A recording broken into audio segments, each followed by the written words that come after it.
Tonight was meant to be a simple escape from routine, a night to relax, laugh, and forget about everything else. I never imagined that what started as an ordinary evening would become the memory that split my life in two. My name is Nigel, and I've been married for 6 years. I always thought my wife, Abigail, and I had a strong marriage. We weren't perfect, but I believed our love was solid. That illusion shattered one Halloween night. Abigail had been buzzing with excitement for weeks about a party her friend Lauren was throwing. Lauren was famous for turning her house into a full-blown haunted maze every year. Fog machines, loud music, fake cobwebs, and a crowd that seemed to double every time. Abigail kept talking about it nonstop, and I went along, not one to dampen her enthusiasm. When she called out, asking if I was ready, I was still trying to tie the laces of my cheap pirate boots. My costume looked like something from a discount bin. Then she stepped out of the bedroom, and my words caught in my throat.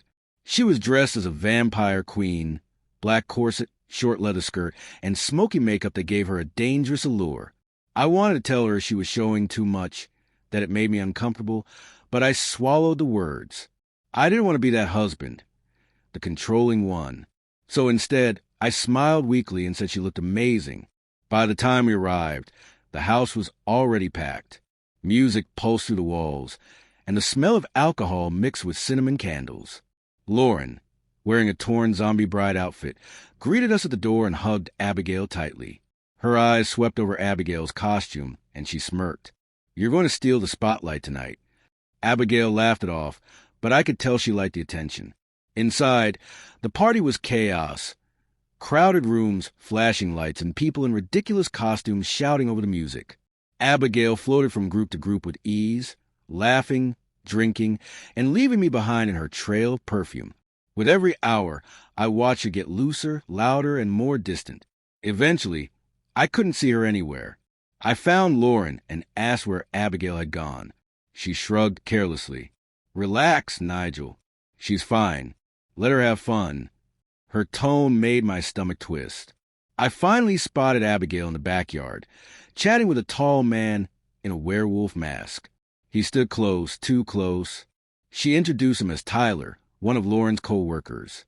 His handshake was firm, his smirk smug. Every instinct in me screamed that something wasn't right. I tried to brush it off, but when the party shifted into a truth or dare game around midnight, my unease turned to dread. Abigail was laughing, flushing the drinks, sitting between me and Tyler. When it was her turn, Lauren grinned mischievously and asked, "Truth or dare?" "Dare," Abigail replied, her tone bold. Lauren's eyes glimmered. "I dare you to kiss the most attractive person here." The crowd hooped and cheered. I waited for Abigail to turn toward me. She didn't. Instead, she looked at Tyler, smiled, and leaned in. The kiss was long, far too long to be innocent. Laughter and applause filled the room. But I sat frozen, my heart sinking with every passing second. When it was over, she turned to me, whispering, "It was just a game." I excused myself and walked outside, the cold air cutting into my skin. Moments later, she followed. "Are you okay?" she asked. "No," I said flatly. What was that supposed to be? It was a dare, Nigel. Everyone was watching. I didn't want to make it awkward. "You think kissing another man in front of me isn't awkward?" I snapped before we could argue more. Tyler appeared in the doorway, pretending to check in. I told him to stay out of it, and Abigail stepped between us. The tension snapped something in me. "I'm going home," I said firmly. She folded her arms. "Then go. I'm staying." Her defiance hit harder than any insult could. "If you stay here, Abigail, we're done." Her chin lifted. "Then I guess we're done." I stared at her one last time and left. The drive home was a blur of headlights and anger. Hours later, I was sitting alone in the silence of our living room, the remnants of our life together surrounding me. When my phone rang, I almost didn't answer. The number was unfamiliar. "Hey, it's Brad, Lauren's boyfriend. We met earlier." The voice said nervously, "Listen, I don't want to be the one to tell you this, but Abigail and Tyler are upstairs. Together." The room spun. My chest tightened. "Are you sure?" I managed to ask, though I already knew. "I'm sorry, man," he said and hung up. I sat there for a long time before rage took over. I threw our wedding photo across the room, glass shattering like the vows we'd broken. Then I tore through the drawers, ripping up our marriage papers, every reminder of what we used to be. I packed a bag and left. At the hotel, I opened our joint bank account and transferred everything into mine. She had taken enough from me already. The next morning, my phone buzzed nonstop.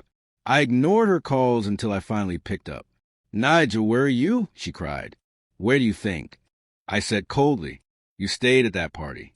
You made your choice." Her voice broke. "I made a mistake. Please, we can fix this." "No," I said quietly. "You broke something that can't be fixed." Then I hung up. A few days later, I returned home to collect the rest of my things. But when I stepped inside, a stranger's car was parked in front. The sounds coming from upstairs made my stomach twist. I pushed open the bedroom door, and there they were, Abigail and Tyler, tangled in the bed we once shared. She gasped, scrambling for words. "Nigel, please." "Save it." I cut her off, my voice trembling. "You call this a mistake?" Tyler tried to speak, but I didn't even look at him. I took my phone, snapped a photo, and said, "You have 2 days to get out. If you're still here, I'll call the police." Abigail didn't argue this time. She just sat there broken while I walked away for the last time. That Halloween night taught me something brutal but necessary. Love means nothing without trust. Every year since, I remember not just what I lost, but what I gained. The strength to walk away from someone who didn't value me. And for that, I'll always be grateful.